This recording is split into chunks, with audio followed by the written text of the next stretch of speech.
তো বন্ধুরা বাদ যাচ্ছে Mohun Bagan coach Anthony Lopez Habas. হ্যাঁ বন্ধুরা, অ্যান্থনি লোপেস হাবাসকে কিন্তু বাদ দিয়ে দিচ্ছে মোহনবাগান। তো বন্ধুরা কি সেই নিউজ সেটা আলোচনা করবো আজকের ভিডিওতে। তো বন্ধুরা ভিডিওটা না স্কিপ করে সম্পূর্ণ দেখবেন। আর যদি আমাদের চ্যানেল একটু নতুন সদস্য থাকেন তো আমাদের চ্যানেলটি সাবস্ক্রাইব করে পাশে থাকতে অবভিয়াসলি বলবেন না। তো বন্ধুরা চলো শুরু করা যাক আজকের ভিডিও।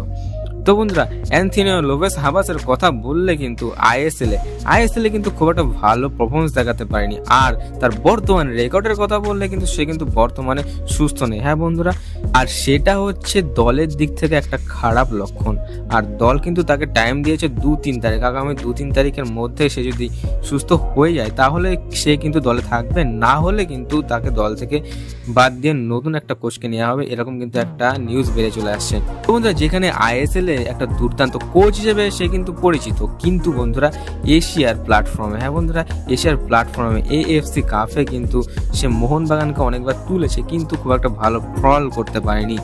সেই কারণে তাকে নিয়ে কিন্তু অনেকটা ভাবনা চিন্তা করছে দল, যেখানে কিন্তু তার আরেকটি বড় দিক কিন্তু দাঁড়াচ্ছে এজ। হ্যাঁ বন্ধুরা, তার এজ কিন্তু অনেকটা হয়েছে, সে কিন্তু অনেক বৃদ্ধ হয়ে গেছে। সেই কারণে কিন্তু দল তাকে ছাঁটাই করে একটা নতুন কোচকে কিন্তু নেওয়ার চেষ্টা করছে, যে কিন্তু এএফসিতে মোহনবাগানকে ভালো করে তুলে ধরার চেষ্টা করবে। তো বন্ধুরা ছোট্ট একটা নিউজ নিয়ে এই ছিল আজকের ভিডিওটা ভালো লাগলে একটা লাইক কমেন্ট সাবস্ক্রাইব করে আমাদের পাশে থাকতে অবভিয়াসলি বলবেন না। তো বন্ধুরা দেখা হচ্ছে নেক্সট ভিডিওতে।